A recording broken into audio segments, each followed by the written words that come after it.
America. We are endowed by our Creator with certain unalienable rights, life, liberty, and the pursuit of happiness. By honoring your sacred vocation of education, you impact your family, your friends, and your community. At Grand Canyon University, our online bachelor's, master's, and doctoral education degree programs allow you to balance online coursework with observational and hands-on experience in the field. Find your purpose at GCU.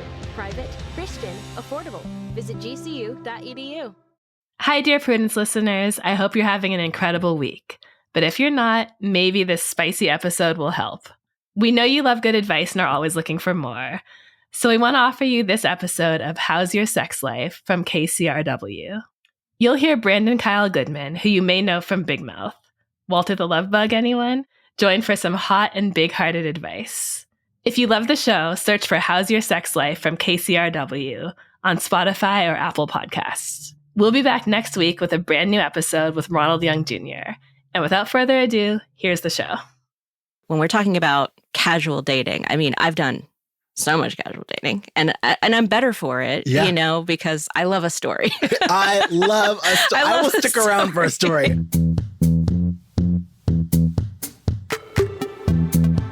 Hi, everyone. Welcome back to another episode of KCRW's How's Your Sex Life? I'm Myisha Battle.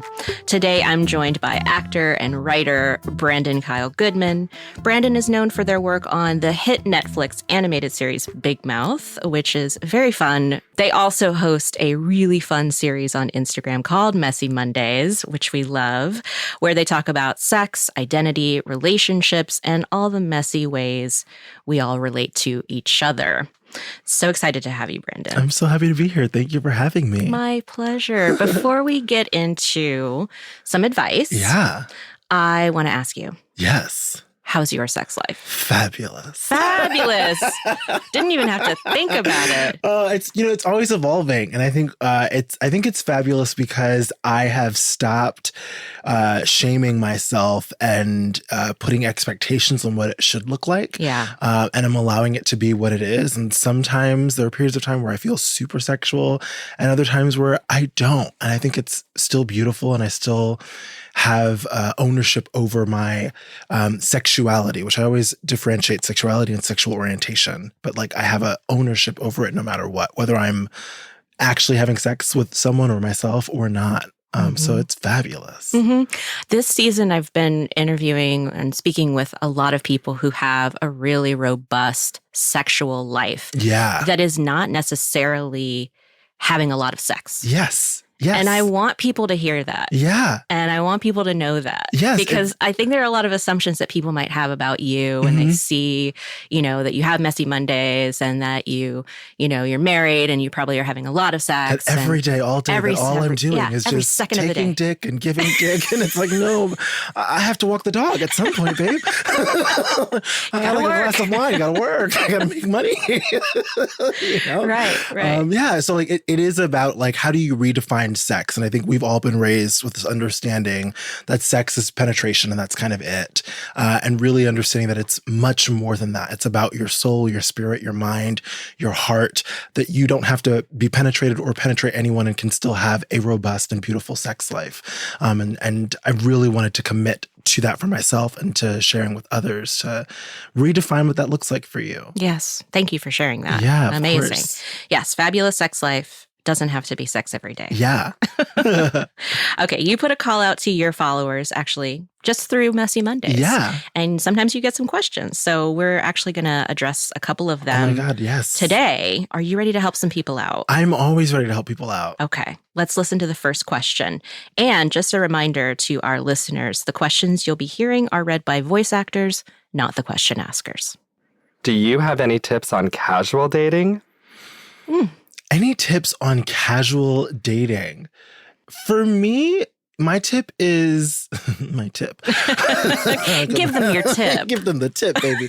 I think it's taking pressure off of yourself and having fun. I think we get into expectations really quickly. Casual dating can become serious for people because it's well, am I going to marry this person? Are we going to have kids? Are we going to live together? And that's too soon.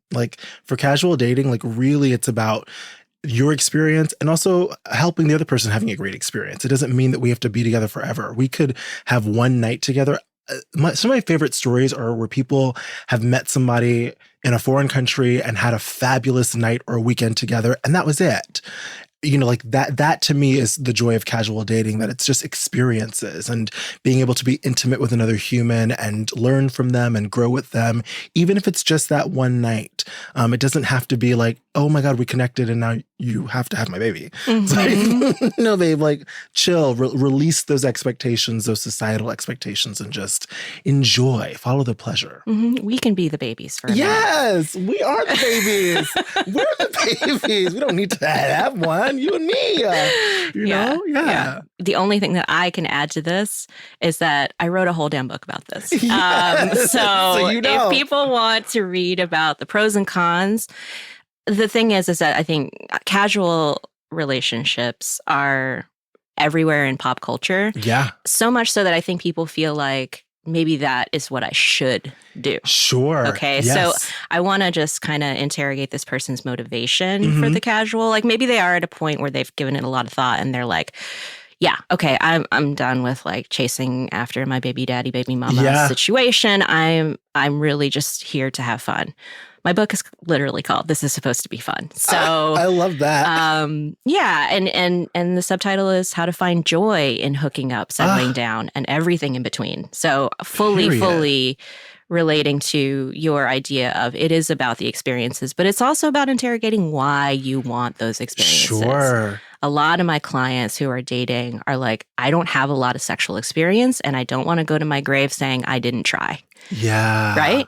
So that's a huge motivating factor, and how you date, you know, is a direct response to that motivation. Right. So yeah, I'd be curious to hear what this person is really after, but I know that if their intention is really rooted, that they're going to have some really fun experiences. Well, what you just said also made me think that it's, well, two things. One, in your casual dating, communication's everything. And like, it's better to over-communicate than under-communicate. Thank you. If somebody can't handle your communication, like, then they're not a match, and that's okay. They're not a bad person. But like, over-communicate for your safety and their safety. And then also for casual dating, leaving room for failure. Yeah. What you just said, like, about like, never wanting to go to your grave without trying. It's like, yeah, and in the trying, you might fail at this a couple times. And that's okay. It's not a reflection of you or your worth. It just might mean that like a couple, like you have to find your match. And that's okay. So like leaving space and grace for failure inside of casual dating, I think is important. Yes, which brings me to another thing that I would love to hear your thoughts on. Yeah, please. A lot of my clients, because I typically attract very type A people.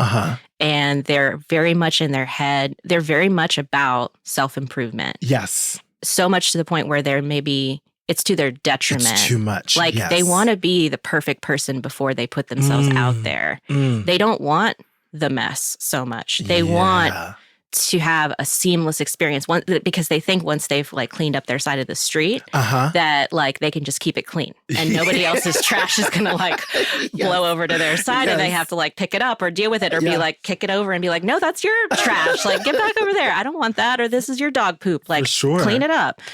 So, you know, that's a big phenomenon that I think when we're talking about casual dating, I mean, I've done so much casual dating and I'm better for it, you know, because I love a story. I love a story. I will stick around for a story.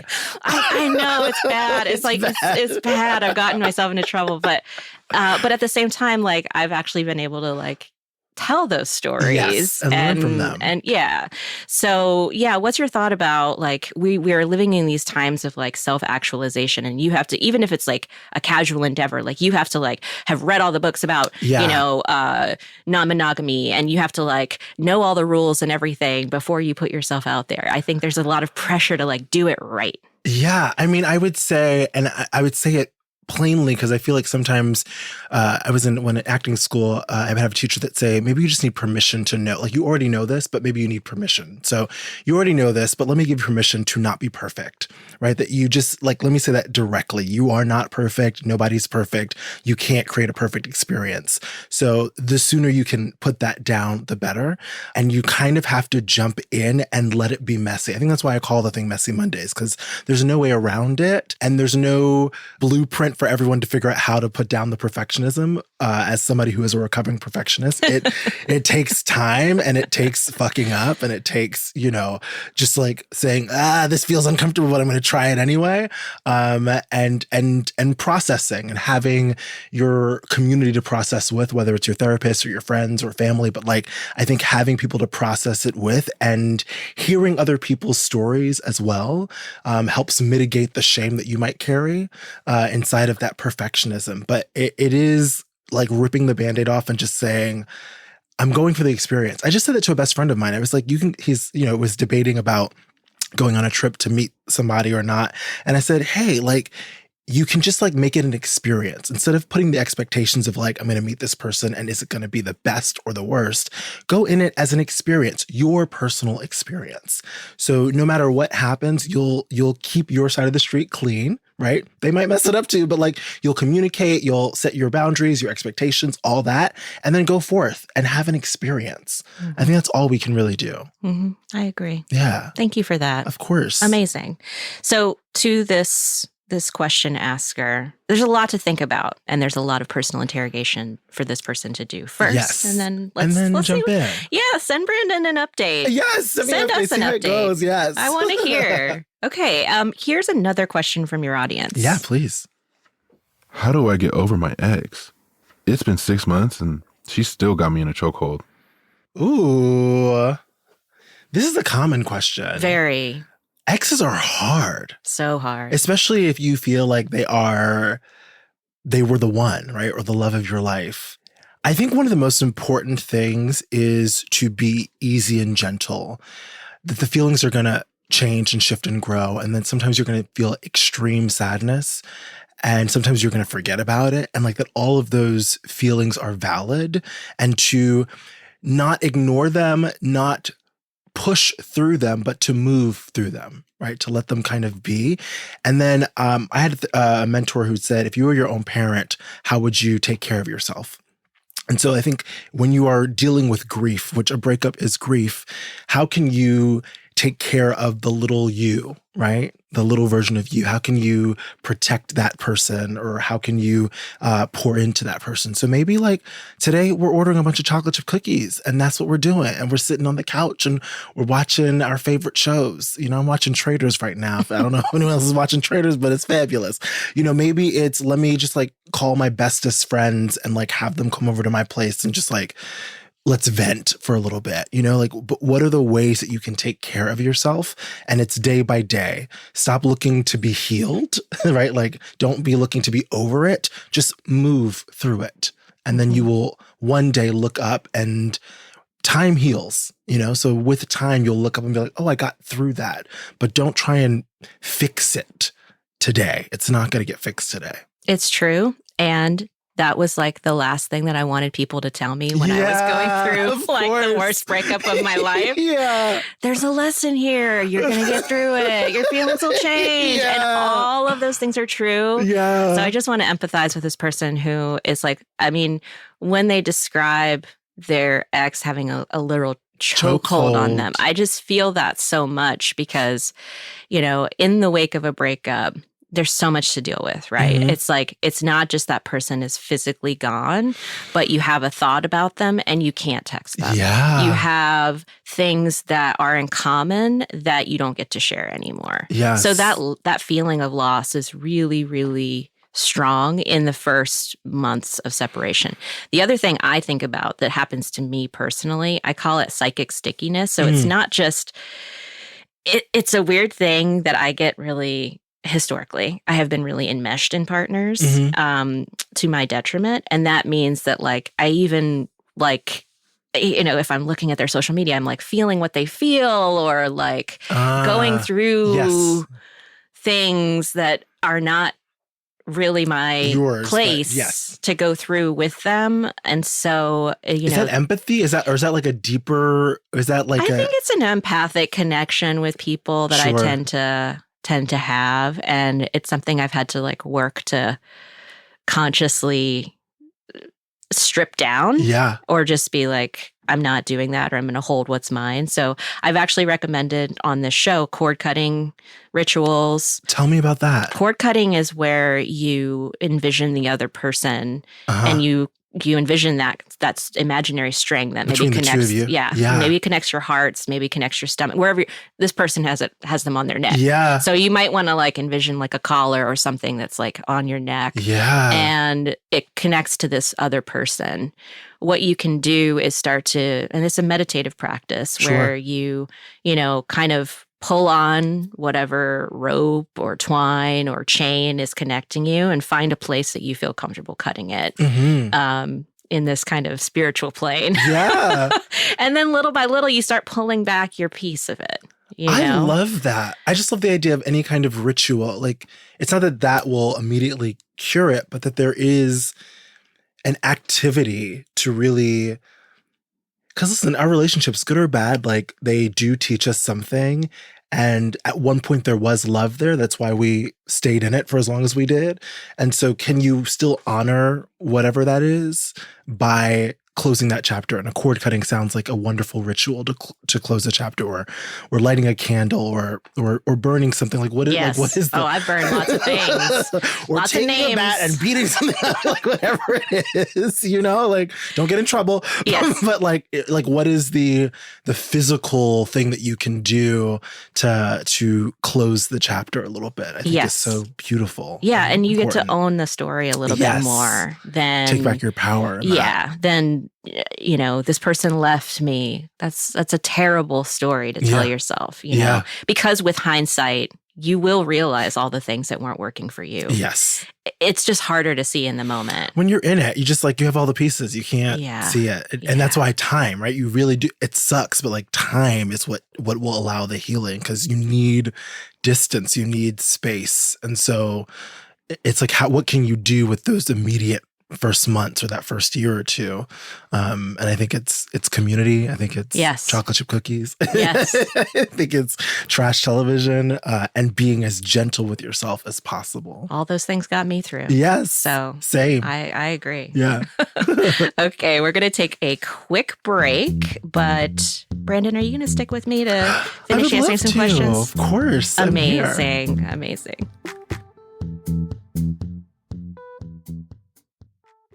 Have you ever heard the term nuclear family? The term was coined by an anthropologist in the 1920s to describe the family structure of a straight, married couple and their kids. Well, now, over a century later, only about 18% of Americans actually live in a family of that definition. That means that over 82% of Americans represent different kinds of family. From This Is Actually Happening comes The 82%, Modern Stories of Love and Family, a special 6-part series focused on those who have broken away from the norm and challenged society's notions of what a family can be. From an asexual educator and activist raising a child with 2 other co-parents, to a gay man in the clergy who chose the path of celibacy and created a unique family unit with his straight best friend, each episode offers an intimate first-person perspective from those whose family lives have taken different shapes. To listen to the 82% series, follow This Is Actually Happening on the Wondery app or wherever you get your podcasts. You can listen to This Is Actually Happening ad-free on Wondery Plus. Step into the world of power, loyalty, and luck. I'm gonna make him an offer he can't refuse. With family, cannolis, and spins mean everything. Now, you wanna get mixed up in the family business. Introducing The Godfather at ChumbaCasino.com. Test your luck in the shadowy world of The Godfather slot. Someday, I will call upon you to do a service for me. Play The Godfather, now at ChumbaCasino.com. Welcome to the family. No purchase necessary. VGW Group. Void where prohibited by law. 18+. Terms and conditions apply. Hey, it's Mel Robbins, and I've got a new podcast. Here's why you're going to love listening to it. It's about life and the simple things you can do to create a better one. I'll be sharing my funny stories and proven tools that have helped millions of people change their lives. Every episode will move you emotionally, move you to think differently, or move you into action. Listen to the Mel Robbins Podcast wherever you listen to your podcasts. Have you ever wondered how to be the funniest person in the room? Or how to actually change someone's mind? Yeah, what about how to find your people? or even how to have the best sex of your life. Ooh. Well, then if you have wondered about these things, then you probably need to check out Slate's podcast, How To, hosted by me, Carvel Wallace. And me, Courtney Martin. We're best-selling authors, fancy, and journalists who love finding solutions to problems, which is exactly what we do each week on How To. Listeners call in with their toughest questions, and we talk it out with them and some of the wisest people we know. It's like free group therapy, and everyone's invited. We share stories and advice that's not only surprising, but even life-changing. I feel like I'm afraid to jump, but this has been super helpful because you have helped me trust my wings. We're all in this together, so let's help each other out. Look for How To from Slate wherever you listen to podcasts. We're back. Okay, I think we have one more question. Yay. And this comes from one of our listeners. Oh my God, I love it. Hey, Myisha. I'm a 39-year-old cis woman on the asexuality spectrum. I've been in one long-term relationship with a cishet man that ended in 2012. I had a couple of sexual encounters before meeting that partner that were one time only and mostly for validation. Since that time, I've done a lot of self-reflection. I don't drink anymore. I have a much better understanding of my mental health struggles. And give or take a drunken makeout or two, I have not engaged in any potential dating activity since 2012. I've had 2 crushes, both on cishet men. Both were unrequited. One went on just long enough to make me miserable. The other just happened, so I'm still nursing a bruised ego, but otherwise pretty much over it. We really weren't likely to be a match. So all this to say, my questions around dating and sex are all a version of how and why and could I even? Everything listed above is a very understandable red flag for a potential partner, my age and resume gap included. I also don't consider myself to be conventionally physically attractive. There's been plenty of feedback throughout my life to confirm this. I know that physical attractiveness is subjective, but it does feel relevant, especially since I'm grey ace. Mutual attraction has been such an elusive concept for me for most of my life. Help! So there's a lot there. Yeah. There's a lot there. Any immediate reactions? Yeah, a few. One is to acknowledge that this is challenging for you. I can only imagine the heaviness that you carry around in how you see yourself and view yourself and how people have affirmed or not affirmed you. And so I just want to honor the courage to still have hope for yourself, to write in, to say, this is what I'm up against, but I still see sex for myself and I still see pleasure for myself. I just need some guidance. So I just want to hold that for a beat. This is a lot and challenging, and we got you. Mm-hmm. And so I'm grateful because what I always say is if one person's wrestling with it, a lot of people are wrestling with That's it. right. So this is a lot of people's stories and feelings. So I want to just hold that space. Mm-hmm. For me, it's there are a lot of tapes that are clearly being played that have to get interrupted. Tapes about sexual orientation, tapes about attractiveness, tapes about worth, and also am I doing things right? Am I not doing it right? Is what I want right or not right? We have to put a little bit of a magnifying glass on that. The short answer is anything that you desire, as long as it's not hurting yourself or others, is valid. If that's how you want to operate, as long as you're not hurting yourself or anybody else, it is perfectly valid and normal and fabulous and wonderful. And so you should pursue that. You should pursue pleasure. If it feels good, if the person feels good, if you feel good in the moment, being aware of that stuff. And if it doesn't, pivot. There's a reason a car has a steering wheel, as they say, right? It's not for you to just go into a wall. U-turn. Give yourself the power. I feel like I'm going to use this example as actors. I always tell actors, you have autonomy as well when you go into an audition. It's not just pick me, pick me, pick me. And sometimes in dating, that's what we do. Pick me, pick me. No, baby. You also have to pick. You also have power. And I think there's a balance, and sometimes the balance is too much on outside of us. And so how can you bring that balance back to yourself? I'm of power. I get to choose how I want to have sex, how I want to proceed. So that's one side of this table. If you could see me, I'm moving my hands. There's a lot of gesticulation happening because I'm trying to show this is really divided up. And then there's the self-love and self-worth. And that piece is harder. And I know that firsthand, as somebody who really struggled in my dark skin, in my non-binary identity, and the body dysmorphia of it all. I grew up having gynecomastia, which is when the body produces extra estrogen. And so I had what we'll just title as man boobs, but just like little breasts that I ended up having surgery for. I'm very open about this, but there was a lot growing up with a lot of not seeing myself in beauty. And I'm not going to lie, it was a massive journey that included a couple therapists to find the right one. It included affirmations. It included meditation. It also included me interrogating what I was exposing myself to.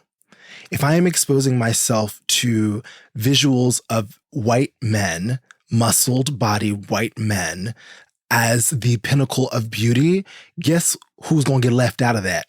Dark skin me, right? So I had to really start to broaden what I thought beauty was. And so it really meant, and I say this on social media, you might got to unfollow a lot of people. Like, who are you following? What shows are you watching? What books are you reading? Are the characters and the people that you're interacting with, do they reflect you? Or are you always the side character in that thing? Are you always the punchline in that thing? You have to readjust that, because as little as we give thought to what we watch, it is everything. It's just everything. Like, if you are watching a show after show where like the protagonist and the person who is sought after and who wins is a white man, you're going to internalize that no matter what. And so I think interrogating where are you finding beauty and who are you defining as beautiful? And that is uncomfortable at first because you're relearning a tape, right? You've learned that things that look like this, people who look like that, it's a skinny white woman, it's a muscled white man, and they're cis and they're hetero. Like, we've learned that is beauty. And so it's up to us who do not fit into that box to then explore and expose ourselves to other versions of beauty. There are so many different bodied people that I follow who are stunning, and you can't tell me otherwise. But that took work to find them and to find them standing in their own power to inspire me to stand in my own power. So that's a first approach, is find those people that are out there who are standing in their power, who resemble what your experience is, and latch on to them. Honestly, like, latch onto them, use them as your lifeline, watch how they hold themselves until you can feel like you can hold yourself in that same way. It's a really long answer, but that's what I got for right now. I'm going to make it longer. Yes, beautiful. Let's go. Let's fucking go. Because there's so much in here. Yes, yeah. There's so much in here. And I just want to thank you so much for sharing what you've gone through that pertains to and relates to what this person is experiencing too. Because, like we said before we were actually rolling, when you talk to people, you find more commonality. Yes. And you start to, there's always more stuff. Everybody got a story. We all going through it. Everybody's got a story. And that's something too, actually, that I would love this question asker to hear, is that when you come from this place of lack, then it automatically feels like everybody else has it figured out. Yeah. And when you are sitting at brunch and your friends are gabbing away about, all the sex that I had over the weekend, and I'm dating this guy and that girl and blah, blah, blah, and you that's not your experience, that's also a point of disconnection. Yeah. So what I recommend to my clients who do identify on the A spectrum is finding community that's like you, because then you can start having productive conversations. Yes. Then you can start saying the things that are true for you and have that validated back because someone else has had a similar experience. And you can find those people online too. But I think this person needs to be in group situations, maybe a virtual group. If, I don't know where this person lives, there may not be an asexuality group that meets near them. But if there is, I think it's really good to be in community with people who have a similar experience to you. Absolutely. And who can talk about what dating is like for them. because it does look different. It does. And you want that validated. Yes. Another thing, too, is that a place for you that you might find comfort is a place like Field, a place like Her, where these are dating apps that kind of allow people to self-identify in these ways. And it's not a big hassle. It's just like, I'm asexual. Yes. This is what I got going on. Yes. And you will find that other people are like, hey, me too. Or my last partner was ace and I fully understand that. And, you know, to be honest, like I don't really connect. But honestly, you know, I could see dating you and maybe having my sexual needs met in other ways. Like there are a lot of different ways to engage with people who are meeting you where you're at, you know, but I think that this person has to come to a place where they're accepting who they are and what they have to offer, because you do have something to offer. That's another thing that I heard coming through in the beginning was all these red flags, right? That's what they said their gaps in their resume were. But to me, that's just life. That's just dating. Life. That's your experience. Yeah. So I've worked with clients who hadn't dated or had sex for over a decade. And, you know, they were doing other shit. It's not like they weren't being a human out in the world and having experiences and learning and growing. Our priorities shift and change. So, for instance, one client that I had became a single mom by choice and a high up fucking executive in an international corporation. Okay. So she was doing things. She was doing things. I'm not trying to compare this person and say like, you have to, you know, prove that. But I'm saying that that client also had the same kind of feelings of who's going to want me. Yeah. You know, no matter, it's such a weird, it's just so weird. I'm like, I can clearly see why you were busy, you know, raising a child by yourself and climbing the corporate ladder as a Black woman. Okay. Wow. So yes. Wow. Right. Yes. We should be in awe. Yes, I am. and no matter where this person is, you know, whether they've the last 10 years just taken time to figure themselves out. Wow. Yeah. Thank you for doing that. Absolutely. Thank you for doing that work. That's what's going to make you a better partner. Yeah. I would also like to say to this person deeply, you are beautiful. You are gorgeous. And that's not just about whatever our conventional beauty types are, right? Because beauty is, just like I said, sex is more than just about penetration. Beauty is more than just about like your waist size, right? Beauty is about who you are, how you show up, how you love, how you give, how you receive. The fact that you had the awareness to write this out and send this into us and to like, to me is a reflection of the beautiful person you are.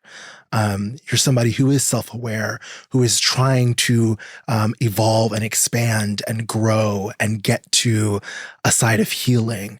And so I want you to hear that you are beautiful. And so let's interrupt that tape immediately. Let's lay that down. And so if you got to look at yourself in the mirror 10 times a day and say, I am beautiful, do it until you feel it, whatever that is. But like, start to interrupt. It's going to be uncomfortable, but start to interrupt. Every time you hear yourself say, I'm not beautiful, I'm not worthy, I'm not pretty, replace it. I am beautiful. I am worthy. I am enough. You have to, if one version can be true, the other can be true. So if it's true that you can live in this space of lack, it's also true you can live in a space of abundance, but you're just not used to it. And so you're going to have to start being intentional about moving towards abundance, moving towards the idea that how you love, how you fuck, how you don't fuck, whatever it is valid and beautiful. So I just want to leave that with you. Well, I want to thank this question asker. Yeah, thank you. This was really great. All right. Well, I have no more questions, but a fun game. A fun game. I love a game. Yes. I love that you create a space for the messy because, as you know, we can all be messy, every single one of us. Mm-hmm. And sometimes we should celebrate that. I think all the time. Messy, never sloppy. There's a difference, there right? And I've been both. I've been both. Yeah. I'm going to give you some messy scenarios. Okay. And you tell me which one you'd rather put up with. All right. Would you rather be with someone who wanted to have sex all the time, but only had sex one very specific way? Or go 6 months between having sex, but it was wild? Yeah, 6 months. I'm very particular about energy and vibes. And if it's like one way, I would get bored. And every day, like, my whole needs a break. You know, like, oh my God. Like, I can't. Like, you know, like, listen, when I was in my early 20s, every day, babe. But, you know, there are bills, there are things. Like, I'm tired, man. I got to catch up on the housewives. Like, not every day, babe. Relax. Same. For the housewives. Yes. So give me every 6 months, and we'll do like all day. We'll do like a morning till night, but every 6 months and make it wild. You're willing to wait. I'm willing to wait. To me, it is quality over quantity. It's, you know, sex is energy. And when I have sex, I like to really be there with the person or the persons, you know, like really like engage, and it's intimate. And so it's a lot of energy to expel. Mm-hmm. And I can't do that every day, and I can't do it as like in a way that doesn't feel pleasurable. Mm-hmm. So yeah. How about you? I have had partners in the past where it's like, it's just always, it needs to be the same thing. And I'm thinking that it had something to do with their sign. Possibly. Yeah, it was just kind of, boring and routine. And it wasn't the frequency that really got me. It was the same. And sex is supposed to be playtime. It's supposed to be fun. And like, some days you want to play with your dolls, and some days you want to be on the monkey bars. So like, to me, it's the same thing. Like, we should be switching this up, and that it feels mutual. Yeah. The one way feels like it's very much then for that person, and right. I'm not involved. And it's like, if I'm here too, then like, it's gotta be fluid. It's gotta be a collaborative effort. Yes. Yeah. It's a group project, babe. Mm-hmm. So tell me, would you rather date someone who's a bad kisser? No. Or who had such a full bush that going down on them full bush became a full bush, a real hairy situation. Full bush. I will pick it out of my teeth. I will have a floss and a toothpick at the bottom. Bad kisser. I can't. For me, I can't.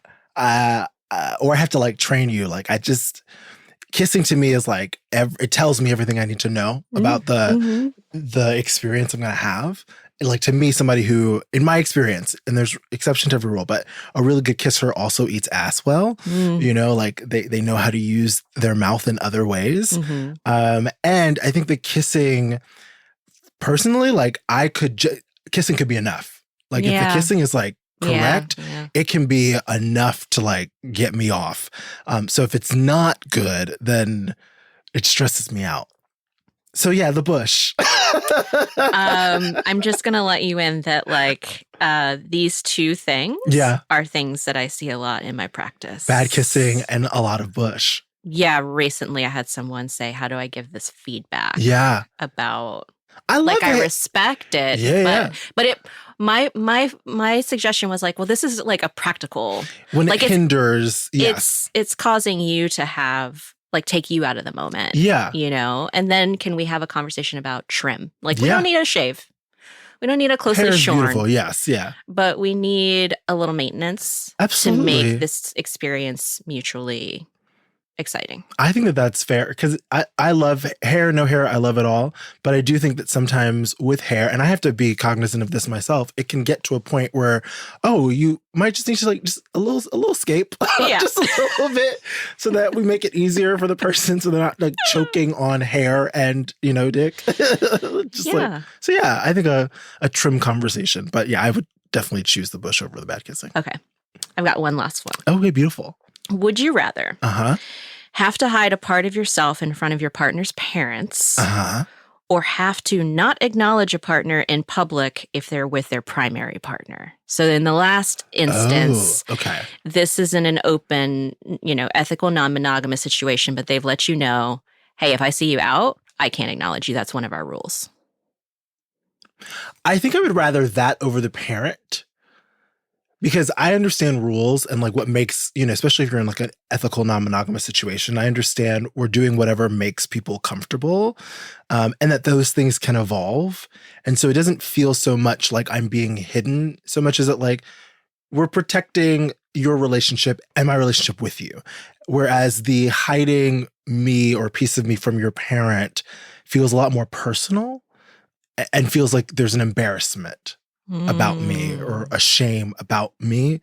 And so I would prefer the don't acknowledge me in public with a partner. Like that's a clear rule. We can even make that a little sexy. Like, we're both strangers. Wink, wink. Like, absolutely.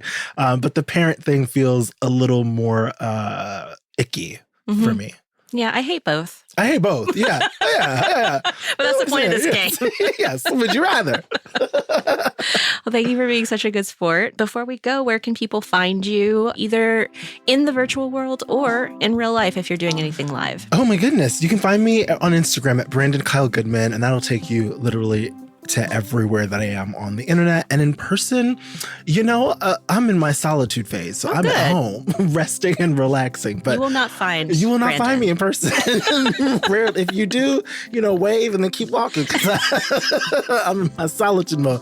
But hopefully this spring and summer I'll be back out hitting stages. Amazing. We are looking forward to that. Thank you. Yeah.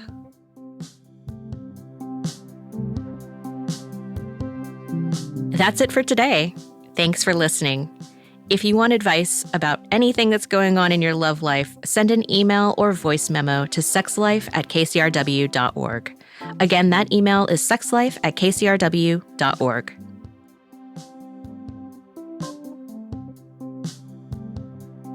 How's Your Sex Life is a KCRW original podcast.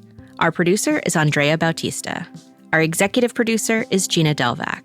This episode was recorded by Hope Brush and mixed by Nick Lamponi. Our music was created by Carolyn Pennypacker Riggs.